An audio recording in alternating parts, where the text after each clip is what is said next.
Porque como decimos en la Escuela Nacional de Antropología e Historia, sin cerveza no hay arqueología. Ah, sí. ¡A su madre! A pegarle.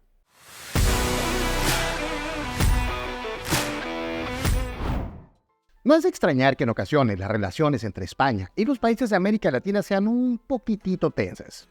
Y aunque capítulos de este drama hay muchísimos, existe uno que destaca sobre todos los demás, porque no se trata ni de rollos políticos ni ideológicos, sino arqueológicos. El descubrimiento del galeón San José. Este naufragio ha cautivado la imaginación de saqueadores, exploradores, arqueólogos y bueno, actualmente políticos durante décadas. Y no es para menos. Zarpó de Cartagena, Colombia, cargado de... No, ciertamente que no iba cargado de eso. Del hecho de que venga de Colombia no tiene nada que ver. Repito, cargado de riquezas.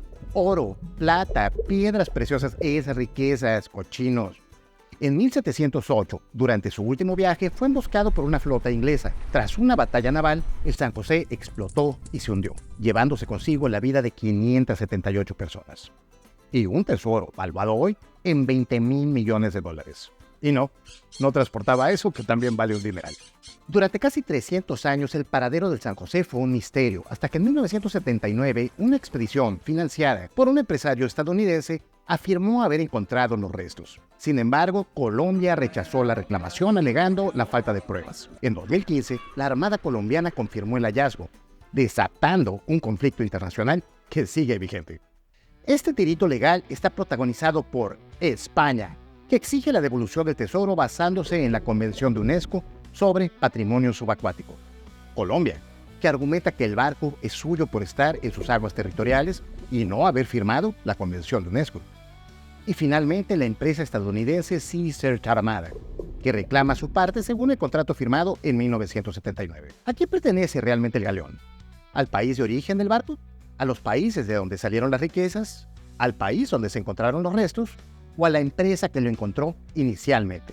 Eso, mis queridos compas, queda en manos de la Corte Internacional de La Haya, donde actualmente se libra el juicio por la custodia del galeón San José.